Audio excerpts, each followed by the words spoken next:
இந்த நாள் இனிய நாளாய் அமைய எங்கள் வாழ்த்துக்கள். 19/5/2024 வைகாசி 6 மே ஞாயிற்றுக்கிழமை ஏகாதேசி ஹஸ்தம் நட்சத்திரம்.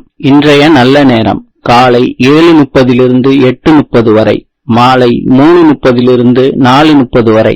கௌரி நல்ல நேரம் காலை 1:30 2:30 வரை, மாலை 1:30 2:30 வரை. ராவு காலம் காலை 4:30 6 மணி வரை, மாலை 7:30 9 மணி வரை.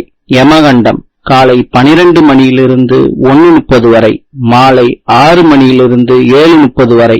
இன்றைய ராசி பலன். மேஷம் நிறைவு, ரிஷபம் ஆர்வம், மிதுனம் முயற்சி, கடகம் பரிசு, சிம்மம் ஓய்வு, கன்னி வெற்றி, துலாம் நன்மை, விருச்சிகம் சிந்தனை, தனுஷு செலவு, மகரம் அமைதி, கும்பம் வரவு, மீனம் ஆலோசனை. இந்த நாள் இனிய நாளாய் அமைய எங்கள் வாழ்த்துக்கள். நாளை சந்திப்போம்.